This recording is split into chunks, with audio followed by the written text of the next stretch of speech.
sambungannya. Bismillahirrahmanirrahim. Faslun yukrahu an tusammal isya wal akhiratu al-atamata. Ini satu pasal bahwa dimakruhkan menyebut isya yang terakhir dengan kalimat atamah. Maksudnya begini. Dalam kehidupan orang Arab, isya itu ada dua. Ada isya awal, ada isya akhir.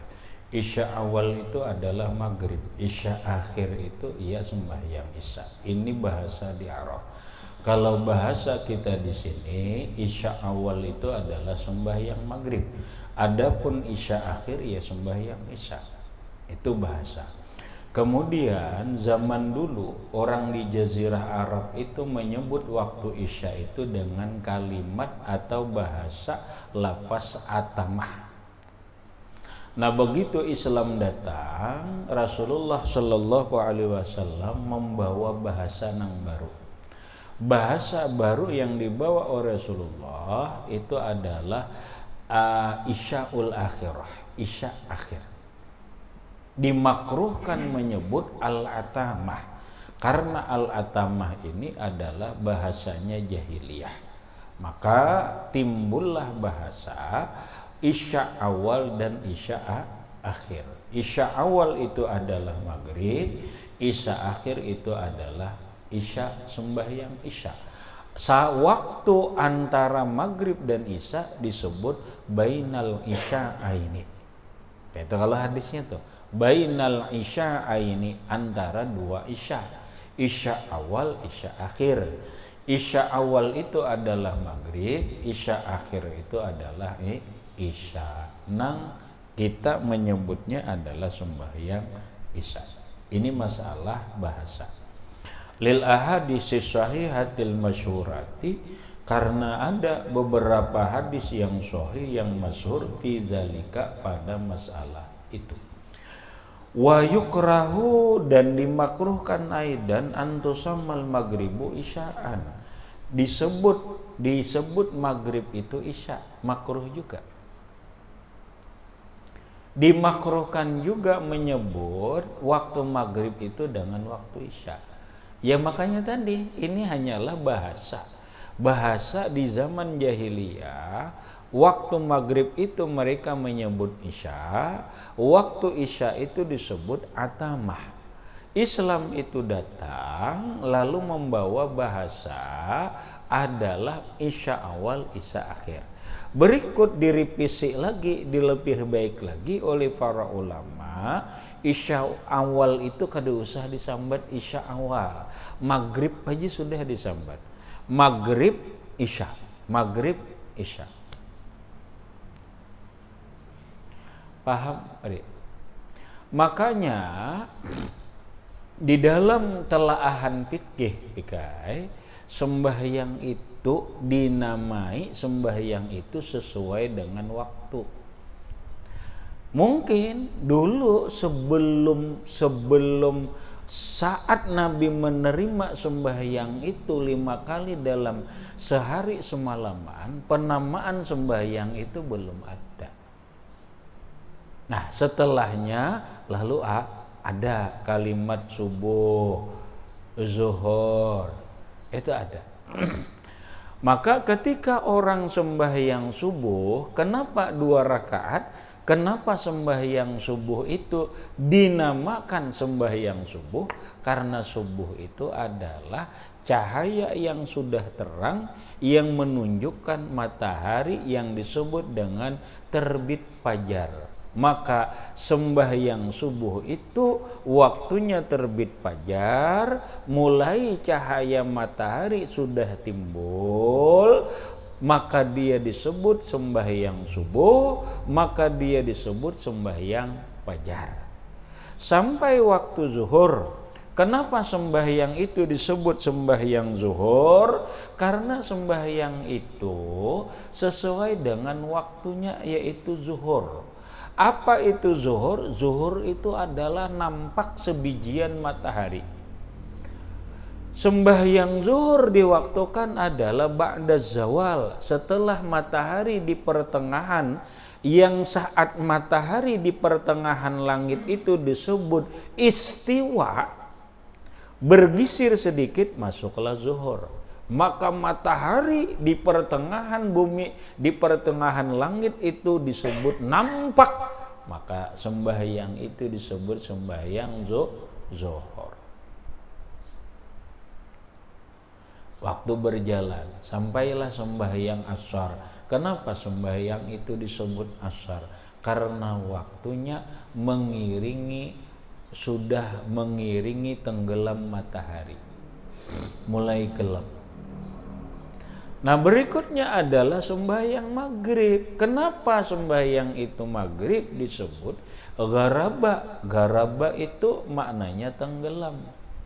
Ya karena sembahyang itu dilakukan di saat matahari tenggelam, maka disebutlah sembahyangnya itu sembahyang maghrib. Maghrib itu adalah isim zaman daripada garaba yagrubu garban, bahwa garibun wadzaka maghrubun, maghribun migrabun.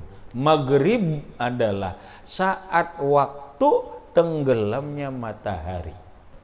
Maka sembahyang yang dikerjakan di waktu tenggelam matahari, sembahyangnya itu disebut maghrib. Waktu berjalan kurang lebih sejam, masuklah sembahyang isya. Isya itu adalah malam mulai gelap.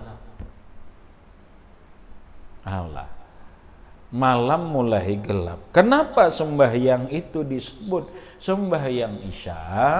Karena pelaksanaan sembahyangnya sudah masuk di malam yang mulai gelap. Iyalah Rahman, isya itu mulai kadap, kalau itu mulai gelap sudah. Kalau maghrib itu kan masih terang, walaupun matahari masih sudah tenggelam. Makanya ada yang disebut dengan syafaq. Syafaqul asfar, ada syafaqul ahmar. Ada cahaya kuning, ada cahaya merah.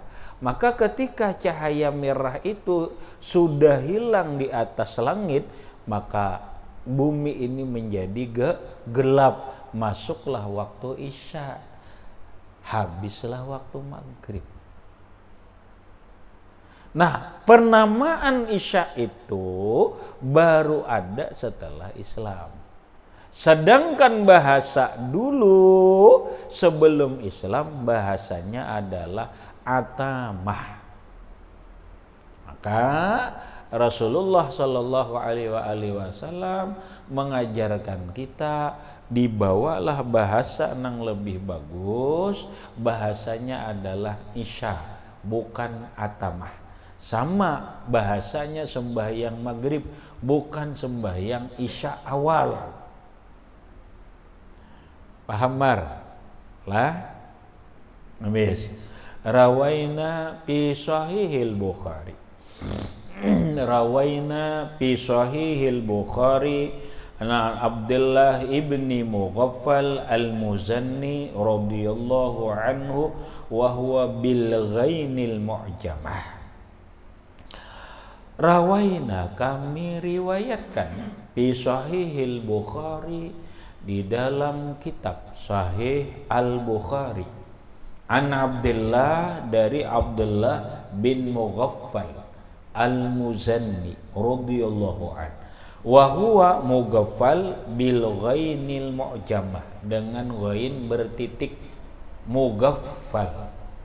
Qala, beliau berkata, qala Rasulullah sallallahu alaihi wa alihi wasallam, la taghlibannakumul a'rabu ala ismi salatikumul maghrib. Kata Rasulullah, jangan mengalahkan kalian oleh orang-orang Arab atas nama sembahyang kalian maghrib. Itu jangan kalah, jangan sampai, itu bahasa kita, jangan sampai ya Nabi, bahasa asli kalian dikalahkan oleh bahasa orang Arab yang menyebut sembahyang maghrib itu dengan isya. Jangan. Sebutlah bahasa kalian sembahyang maghrib itu dengan sembahyang maghrib, bukan dengan sembahyang isya awal yang dibahasakan oleh orang-orang Arab. Masya Allah. Wa yaqulul Arab, orang Arab mengatakan hiyal isya, maghrib itu isya, isya awal. Paham Rahmat? Cakainya kita nih Rahmatnya ini ngarannya cinta Indonesia, nasionalisme dengan bahasa Indonesia. Contohnya bahasa kita, pertahankanlah bahasa Indonesia daripada bahasa asing. Kenapa? Karena bahasa Indonesia itulah bahasa asli kita. Jangan sampai bahasa Indonesia ini dikalahkan oleh bahasa daerah atau bahasa-bahasa laut. Nah, kenapa? Karena ini namanya nasionalisme. Yang disebut satu nusa, satu bangsa, satu bahasa, bahasa Indonesia. Tapi kenapa masyarakat Indonesia sudah mulai luntur bahasa-bahasa Indonesia nang tak pakai itu adalah kadang-kadang bahasa nang aneh-aneh. Apalagi ini kita jadi aneh Rawatay. Kita ini akan menjadi daerah ibu kota Indonesia, IKN. Kita ini jadi ibu kota Nusantara. Maka bahasa resminya itu adalah Indonesia. Nangaran orang Kalimantan rancak bahasa Banjar, belajar bahasa Indonesia lalu terpuntal-puntal. Lo hendak kemana aja?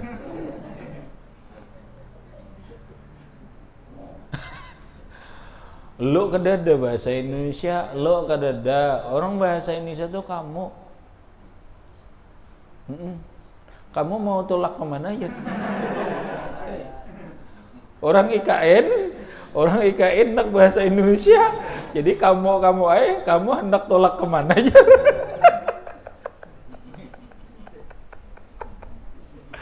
Allah. Sudah, maksudnya kalau bisa pertahankan bahasa Indonesia daripada bahasa-bahasa luar nang kita pakai. Tapi kadang-kadang orang-orang Indonesia juga, orang-orang penting Indonesia juga nang menghilangkan bahasa Indonesia, nang dibawa kalimatnya kita kada paham-paham. Orang si terus modernisasi, aktivisasi, polusi, macam-macam. Terus. Nah itu bahasa sebenarnya bukan bahasa Indonesia, itu adalah bahasa yang kita kadang mengerti, orang kampung kadang mengerti, napa partisipasi, maka napa aktisipasi, nangapa modernisasi, nangapa publikasi kadang mengerti. Masyarakat kampung tuh hanya mengerti nasi. Ya Allah Rahman. Nah, bahasa Indonesia aja sudah. Bahasa Indonesia itu kan nyaman dipaham. Nyaman dipaham. Kita orang pondokan bahasa ekspektasi juga woyo. Kada sesuai dengan ekspektasi ya. Sudah bahasa Indonesia aja. Maksudnya ini Rasulullah melajarakan. Nah, bahasa dalam agama Islam itu ada. Bahasa tradisi jahiliyah itu ada. Orang jahiliyah itu menyambat maghrib itu isya awal. Maka kita menyambat ujar Rasulullah, menyambat sembahyang yang dilakukan itu jangan sembahyang isya awal, jangan sambat aja maghrib. Jangan sampai bahasa jahiliyah ini mengalahkan bahasa kalian. Pakai bahasa kalian aja. Ada usah makai nang lonte-lontean, lonta aja. Mun lonte itu ya lonte lahong. Bilanya lonta, ya mau lonta. Ini kehendakan bahasa Betawi orang bener, orang Barabai. Orang Barabai kehendakan bisa anak menyesuaikan ke Jakarta. Takutnya orang kerjaanmu apa di Barabai? Kerjaan saya melonte. Lah kada paham mun di Betawi sana lonte itu melahong.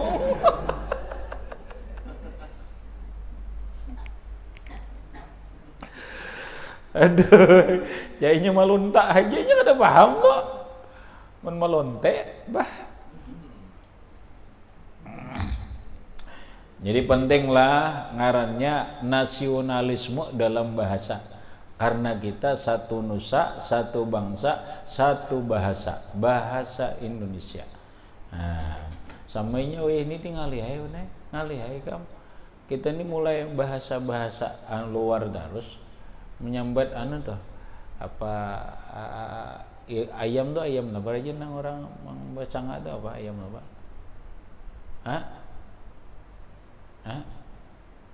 nang betapong tuh ayam apa itu Kentucky itu mesambat aja ayam besanga apa kalinya ini mesti nukar aja ayam Kentucky nih jar takunin apa garang ayam Kentucky itu apa? Kadang ngerti Kentucky itu wilayah ada di Amerika. Kampung kecamatan Kentucky. Disitulah produk awal nang memulai memakan ayam nang betepung ini disanga dimakan. Maka sampai ke Indonesia disambatlah ayam Kentucky. Padahal itu ayam tepung. Sambat aja ayam begalepong. Itu bahasa aslinya. Nah, ketika kita memakai ayam Kentucky, berarti bahasa Indonesia kada, bahasa Banjar kada, malah bahasa luar negeri. Tapinya kita pang hendak mau keren-keren itu salah. Kena sopan ditakoni ikam begawin apa jar dripper. Namaste. Nang ini himung banget, nah ini jara aku cucuku begawi di dripper. Takuni orang nak pani dripper, iya tuh harap banget kami jar begawi dripper.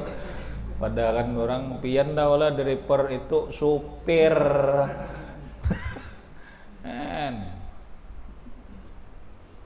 Kayak itu tak. Takuni orang mana anakku begawi apa jar security.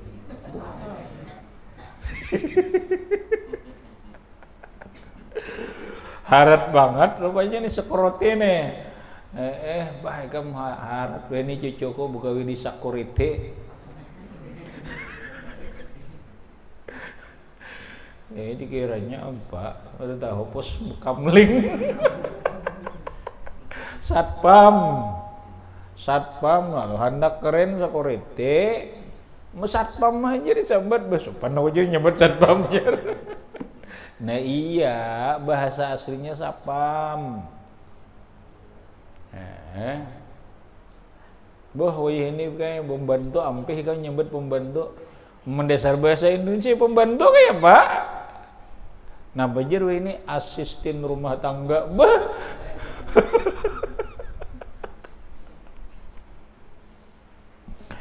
Asisten rumah tangga aja.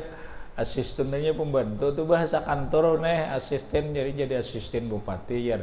Pembantu artinya cuma bahasa pejabat benar ya, asisten nyaman-nyaman jadi cuma menghilangkan bahasa aslinya, menghilangkan bahasa Indonesianya. Lalu nang pakai bahasa Inggris, berarti ngarannya menggalakkan bahasa Inggris. Rasulullah Shallallahu Alaihi Wasallam mengatakan, kata Rasulullah, la taghribannakumul a'rabu ala ismi salatikumul maghriba. Bahasa kalian itu jangan sampai dikalahkan oleh bahasa orang Arab, yang orang Arab menyambat maghrib itu isya, kita tetap aja menyambat maghrib. Nah begitu.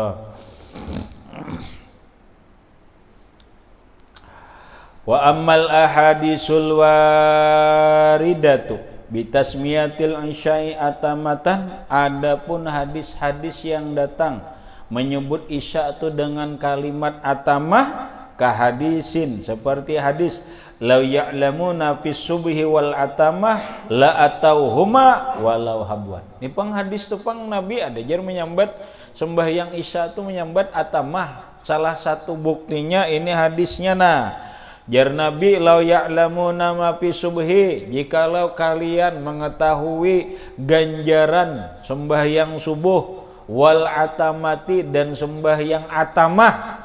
Nah, ada kalau atamah, Nabi jar membawa atamah di hadis nih. La atauhuma, niscaya mendatangi kalian sembahyang subuh dan sembahyang Isya itu walau habwan, sekalipun bating kaung. Itu kalau isi hadis. Jika kalian, kata Rasulullah, tahu ganjaran sembahyang subuh berjamaah, ganjaran sembahyang Isya berjamaah, niscaya kalian akan ikut mendatangi sembahyang Isya berjamaah sekalipun bating kaung. Apalagi sepeda motor aja ada, apalagi parak banget aja ada, apalagi bermobil, ya Allah. Kata Rasulullah, bating kaung gini datangi. Kenapa? Saking hebatnya ganjaran sembahyang subuh dan sembahyang Isya. Nah, di dalam hadis itu Nabi menyebut sembahyang Isya itu dengan atamah. Itu kayak apa? Al-jawabu, jawabannya anha min wajahin. Jawaban dari hadis itu dua macam. Annaha ahaduha, yang pertamanya annaha waqa'at bayanan liqaulin nahyi laisa litahrim, bahwa ini hadis ada terjadi hanya bayanan tuh maf'ul min ajlih. Maf'ul min ajlih di dalam jurmiyah atau mutammimah huwal ismul mansubul ladzi yaqa'u bayanan liwuqu'il fi'li.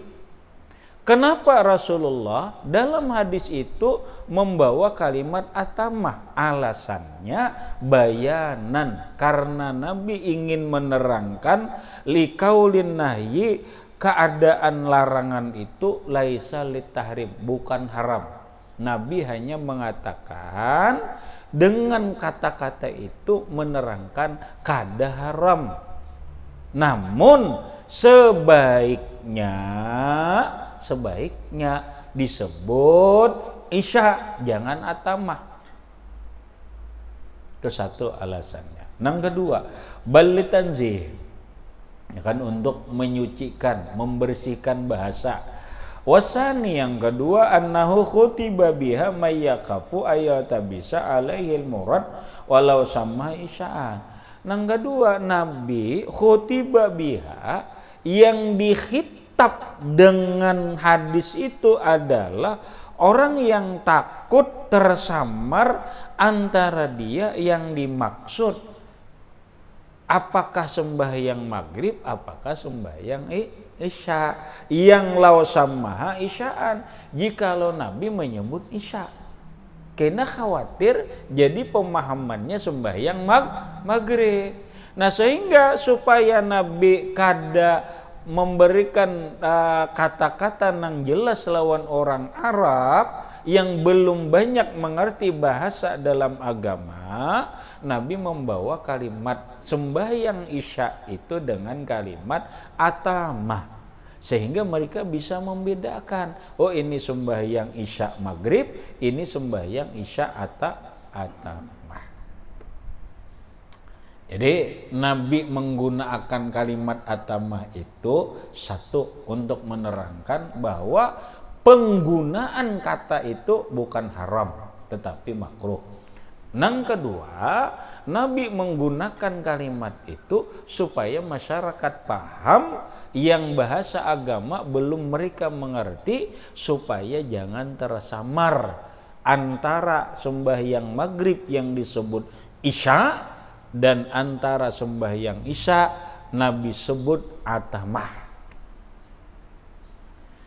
Yalah, wajar aja lah Rahman. Kalau kita paham ngelol oh ya. Sama kamu. Nabi itu pernah minum berdiri. Nabi itu pernah minum berdiri. Di dalam hukum fikih, Nabi minum berdiri itu hukumnya makruh. Minum berdiri itu hukumnya makruh. Kita ke pengantin nggak, acara ke apakah, bila kita minum berdiri berarti hukumnya makruh. Benar, hukum makruh itu tidak berdosa. Apabila dikerjakan tidak berdosa, apabila ditinggalkan mendapat pahala. Itu dari sisi itu. Dari sisi lain adalah hikmahnya adalah orang yang minum berdiri itu berdampak dengan kesehatan. Lalu ada orang yang menjawab, oh Nabi itu pernah minum berdiri, berarti Nabi mengerjakan yang makruh. Bukan. Nabi minum berdiri itu hanya bayanan, hanya sebagai menjelaskan bahwa minum berdiri itu tidak haram. Pahamlah. Makanya Nabi mengerjakan minum berdiri itu bukan selalu, sekali. Hanya untuk menerangkan bahwa ini tidak haram. Nah, sehingga oleh para ulama fikih mereka menyimpulkan bahwa minum berdiri itu hukumnya makruh. Hukumnya makruh. Lalu berdampak dengan kesehatan. Maka Imam Ibnu Arabi memberikan solusi. Kalau kita memang kondisinya kadakawa minum kada berdiri karena di pengantin, kadakawa duduk, lalu harus berdiri, mau kada mau kita minumlah berdiri. Karena kita di acara yang tidak ada duduknya, maka minumlah berdiri. Oleh Imam Ibnu Arabi, kalau kita memang minum juga berdiri, maka bacalah sholawat sesudah minum itu. Bacaan sholawatnya sudah kita ulangi. Bacaan sholawatnya adalah Allahumma salli ala sayyidina Muhammadin allazi syaribal ma'a qa'iman au qa'idan, atau waqa'idan boleh. Allahumma salli ala sayyidina Muhammadin allazi syaribal ma'a qa'iman wa qa'idan. Boleh dibaca au qa'idan, qa'iman au qa'idan.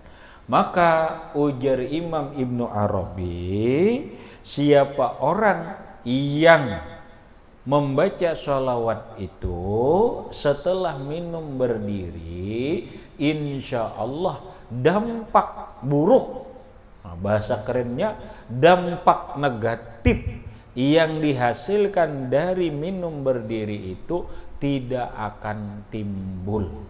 Dampak buruk yang dihasilkan dari minum berdiri itu tidak terjadi.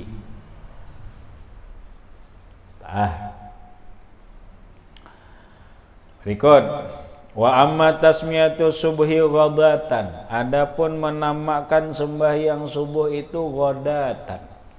Ada lagi bahasa dalam hadis, dalam fikih, dalam kehidupan. Kita ini mestinya menyebut sembahyang subuh. Tapi ada keterangan subuh itu disebut sembahyang ghadah, sembahyang pagi. Itu kayak apa? Sembahyang subuh disebut sembahyang ghadatan. Maka jawabannya pala karahata fihi, tidak makruh membawa kata-kata itu alal mazhabis sahih, menurut mazhab yang sahih. Makanya sembahyang subuh itu ada berapa bahasa.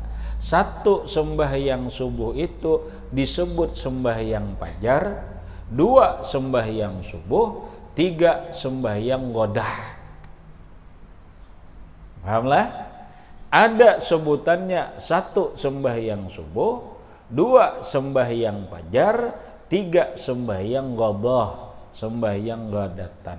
Waqad kasuratil ahadisus sahihatu, sungguh banyak hadis-hadis yang sahih fi istimali ghadatin, dalam memakai kalimat ghadah. Banyak hadis-hadis Rasulullah yang sahih membawa kata-kata sembahyang subuh itu dibawa dengan kata-kata ghadat, sembahyang pagi. Sembahyang pagi. Wa zakara jama'atun min ashabina karahata dzalik.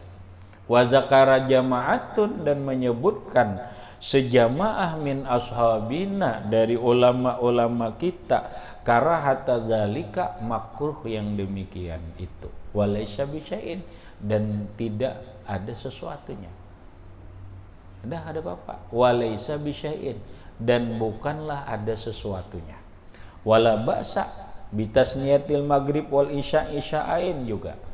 Wala ba'sa, dan tidak mengapa, bitasmiyatil maghribi wal isya, dengan menamai, menyebutkan, menyambat sembahyang maghrib dan sembahyang isya itu disebut isya'aini, dua isya, kada mengapa. Wala ba'sa biqaulil isya'il akhirah, dan tidak mengapa juga membawa sebutan, membawa ucapan, membawa bahasa isya akhir. Pahamlah? Kayak ini aja sudah. Nah, kalau kita rinciakan, maghrib itu kadang disambat sembahyang maghrib, kadang disebut sembahyang isya awal. Isya itu kadang disebut sembahyang isya, kadang disebut isya akhir, kadang disebut atamah. Bahasa yang sebenarnya adalah sembahyang maghrib. Bahasa yang sebenarnya adalah sembahyang isya. Namun oleh para ulama tidak mengapa menyebut sembahyang maghrib itu dengan isya awal. Tidak mengapa menyebut sembahyang isya itu dengan isya akhir. Tetapi menyebut sembahyang isya itu dengan sembahyang atamah makruh. Nah, paham bar? Nah gitu tuh anunya. Wa manukila anil Asma'i, dan apa yang dinakal dari Imam Asma'i, annahu qala, bahwa Imam Asma'i, ini masalah bahasa aja, masalah pandiran. Imam Asma'i berkata, la yuqalu isya'ul akhirah. Ujar Imam Asma'i, jangan disambat isya akhir. Jangan disambat isya akhir. Ijar Imam Asma'i. Nah, kaul ini pagalatun zahirun, salah jahir. Baiklah, Imam Asma'i disalahkan. Kada kita menyalahkan, kada. Pagalatun zahirun, salah nyata ini. Salah Imam Asma'i, bukan kita nang menyalahkan. Nang menyalahkan itu Imam Nawawi. Pahamlah. Nah itu juga maksudnya ikan boleh aja keretek tuh sama kita. Ini kita nih biar pintar rahmatnya, harusnya gitu. Ini orang dalam kitab ini mana ada ngarannya belajar. Setelah belajar itu membaca, ada pengkaji, ada peneliti. Nah, kadang-kadang kita ini hanya belajar kemudian memutalaah, membaca aja. Mutalaah, belajar, membaca, belajar, membaca. Sehingga kada pernah mengkaji bujur-bujur. Dikaji bujur-bujur. Ini kayak apa? Ini kayak apa? Nah, itu kajian. Makanya sekarang ini karena kita ini sudah mulai pintar atau apa, kada nyalahkan ganda ini sebagai kajian, dan mungkin itu pun tujuan sidin agar ada kritikan. Kita belajar dan lewat. Karena ada banai di dalam kitab I'anatut Talibin berkaitan dengan maulid Nabi, man azzama maulidan Nabi sallallahu alaihi wasallam, siapa yang mengagungkan maulid Nabi begini-begini. Kalau Abu Bakar, berkata Abu Bakar, siapa yang memeriahkan maulid itu kada ada maudhu. Tapi di dalam kitab I'anah tuh karangannya Imam Sayyid Bakri Syatta. Ini mana pintarnya ikam lon, no kada kayak itu. Paham lah. Bahasa dalam dunia ini paham nih kam dulu. Nih ku bahasakan bahasa keren dulu rahmatnya. Dalam dunia akademisi. Wah, itu kam gak ada mati kam. Artinya dalam dunia keilmuan. Bukan orang santri aja. Orang-orang profesor, orang doktor, orang sarjana. Itu yang namanya ilmu itu ada yang disebut dengan kritik ilmu. Modal awal ke ini rahmat. Kenapa harus dikritik? Karena yang suci itu cuma dua. Pahamlah. Nang suci itu cuma dua. Al-Quran dan Rasulullah. Paham? Nang kada mau salah itu cuma Quran lawan Rasulullah. Paham lah? Kalau nang lainnya ulama apa tuh kada maksum, bisa salah. Itu satu. Wong Rasulullah, ucapan Rasulullah sendiri diteliti. Ini benar kada ucapan Rasulullah? Lalu adalah ngarannya hadis sahih, hadis hasan, hadis malfu, hadis musalsal, hadis mursal, hadis munqati, hadis mauquf, hadis maudhu, hadis dhaif. Itu nang ditelaah ucapan Nabi supaya orang-orang jangan menyandarkan yang bukan hadis Nabi dikatakan hadis Nabi. Ini bahaya besar. Disinilah orang, makanya hadis Nabi aja harus diteliti, diverifikasi. Apalagi ini bagi orang yang ngaku-ngaku zuriat Nabi, kenapa apa? Diteliti bujur supaya jangan asal mengaku. Mau kada boleh jujur, kan mau kada boleh. Hadis saja diteliti, kesahihannya ini maunya jadi ini jadi itu. Sama kitab kuning itu bukan kitab suci. Ini dulu modal asalnya Rahman. Jadi kami mengatakan apa yang ada di kitab kuning itu bukan berarti itu benar semua, kan enggak. Karena dia bukan kitab suci. Imam Syafi'i kaulnya aja bisa berubah. Imam Syafi'i berapa kaul? 2 kaul. Ada kaul qadim, ada kaul jadid. Berubah kada? Berubah. Makanya fatwa ulama pun bisa berubah. Dulu ulama berfatwa begini, sekarang berubah. Kenapa? Ya karena ada temuan. Itulah dalam dunia keilmuan.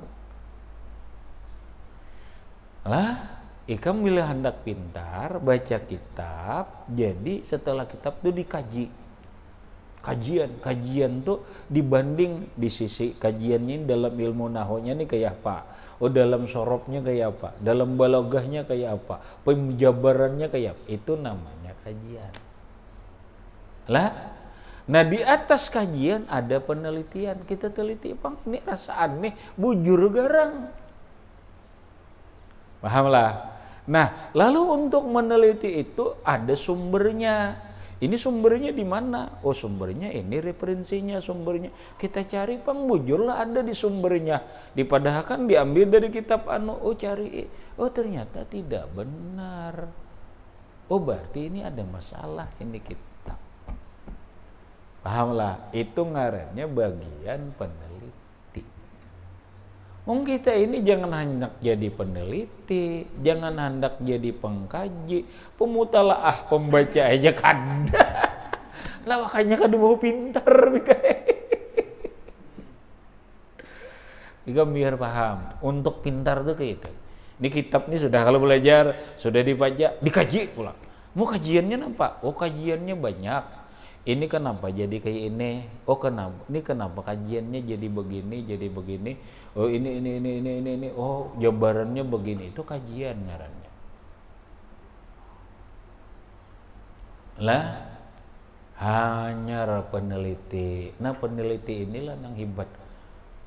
Lalu dari peneliti inilah kadang-kadang disebut pentahqiq. Maka ada kesimpulan, setelah diteliti, maka kitab ini banyak kerancuan. Oh ini bu pintar-pintar ya, bukan bu pintar-pintar, karena dalam dunia keilmuan itu begitu. Paham Rahmat? Jadi dalam dunia ilmu itu kita boleh aja. Imam Syafi'i itu muridnya Imam Malik.